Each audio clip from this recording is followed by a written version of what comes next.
When a single dad janitor found a lost young soldier crying in an empty hallway, he thought he was just helping someone's daughter get home.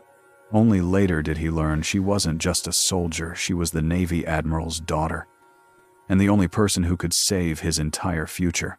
What happened between them changed both of their lives forever. The night shift always smelled like bleach, old paperwork, and quiet regrets. At least that's how Ethan Hale, a 6-year-old single dad janitor, felt every time he pushed his squeaking cart down the dim corridors of Harbor City's government building. People walked past him every day without looking up, but tonight, the silence felt heavier than usual. Maybe it was exhaustion. Maybe it was the bill he found taped to his fridge, another school fee for Lily, his 7-year-old daughter, who still believed her father could fix anything. Ethan wished he believed that too. But everything changed when he heard something unusual. Soft, broken sobs echoing near the stairwell. Ethan's first thought was that it was one of the interns overwhelmed by paperwork again. But when he turned the corner, his breath caught. Sitting on the floor, hugging her knees, was a young woman in partial military uniform. Her hair messy, her face streaked with tears, her hands trembling. "Hey, you all right?" Ethan asked. Gently, she flinched, wiping her eyes quickly. I'm sorry. I shouldn't be here." Her voice had the quiver of someone who had been strong for far too long. "You're not in trouble," Ethan said. "I just don't like to see people cry alone." The woman swallowed hard, her eyes red but watchful. "My name is Sienna.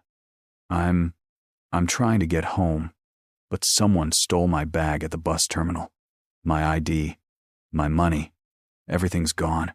I walked here because I saw lights." Ethan's heart clenched. She looked barely older than 22, but there was maturity in her uniform. Yes, uniform. The patched name tag, Bellamy, caught his eye. "You're military," he said. She nodded. "Navy. Training division. My dad would kill me if he knew I got myself into this mess." Ethan hid a sympathetic smile. "Dads don't kill their kids. They worry." Sienna Seahead. "Not mine. He's..." Ethan offered her a small bottle of water. She hesitated, then took it with a shaky breath. "So," he said quietly, "what can I do to help?" She shrugged helplessly. "I just need a way to get home." Ethan checked his wallet, 3 crumpled dollars. Not even enough for a bus fare. But he thought of Lily, sleeping peacefully at home with her stuffed rabbit. He thought of how he'd want someone to help her if she were alone and scared. "Come on," Ethan said, picking up his keys. "I'll drive you." Sienna blinked. "You'd do that? For a stranger?" "You're not a stranger," Ethan said. "You're someone's daughter." She tried to smile, but her lips quivered.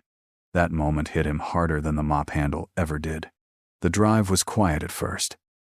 The city lights blurred through Sienna's damp eyelashes.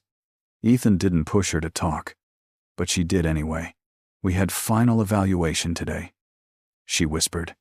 "I passed, but barely. I don't know if I'm cut out for this.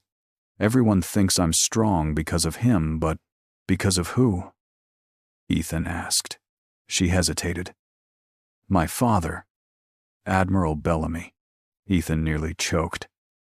The Admiral Bellamy. The man rumored to be as unshakable as steel. But in the back seat of his rusty Honda, his daughter was shaking like a leaf. "You don't have to be strong all the time," Ethan said softly. "Being human doesn't make you weak." Sienna finally smiled. Small, grateful, fragile. When they reached the naval residence gates, 2 guards tensed immediately. "Sienna Bellamy?" "Yes," she answered. Suddenly, stiff, they escorted her inside, thanking Ethan. but before she disappeared behind the gates, she turned and whispered, "Thank you. I won't forget this." Ethan nodded, not knowing that this moment, this simple act of kindness was about to change his life more than hers. Because the next morning, everything in Ethan's world would collapse, and Sienna Bellamy would be the only person capable of saving him.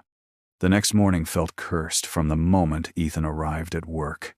First, he was called into the supervisor's office, a room he had never entered except to fix light bulbs.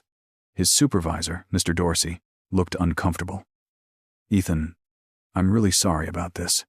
There was a complaint filed last night." Ethan's stomach knotted. "About what?" "Unauthorized access. Someone reported that you were using government parking areas after hours and left your post during your shift." Ethan froze. "What?" "I was helping a soldier who was lost. And I know, Dorsey said quickly. "But the higher-ups don't care about the why. They want to talk to you." "Who?" Ethan asked, fearfully. Dorsey swallowed. "The Navy Admiral's office." It felt like the floor dropped from under him. Ethan walked down the same hallway where he found Sienna the night before, except this time, people looked at him not with gratitude, but suspicion. Inside the meeting room sat Admiral Jonathan Bellamy, a man built like command itself. His stern eyes flicked up the moment Ethan entered. "You're the janitor who picked up my daughter last night?" His voice was calm, in a way that made Ethan's bones stiffen. "Yes, sir," Ethan said quietly. "She needed help."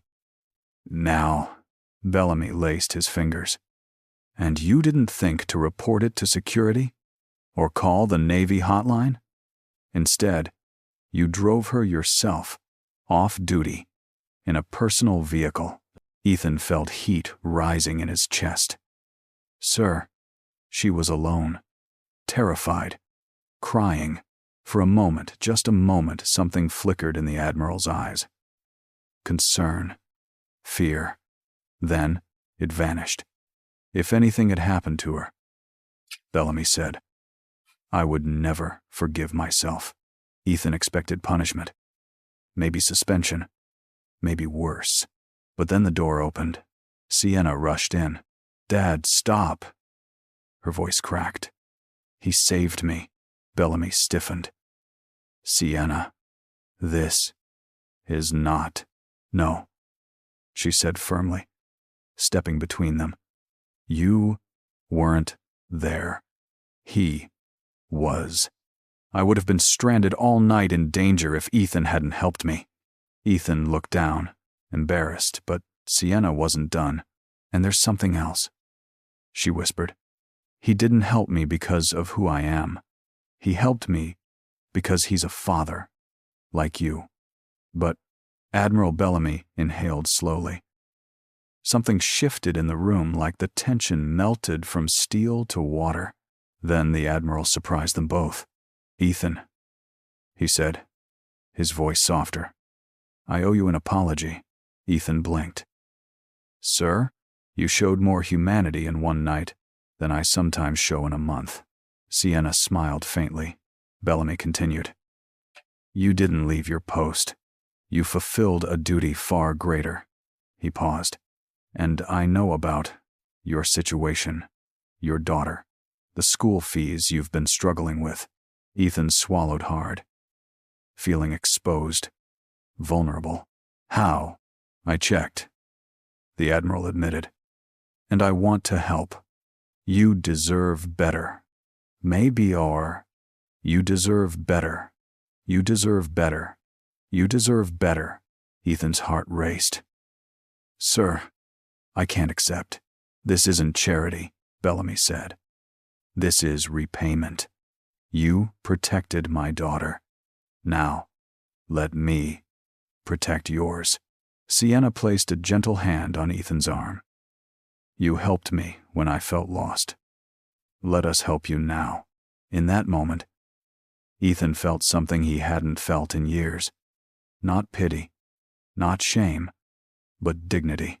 The Admiral looked him in the eyes and said the words that would rewrite Ethan's entire future. I have a position open in the Naval Maintenance Division.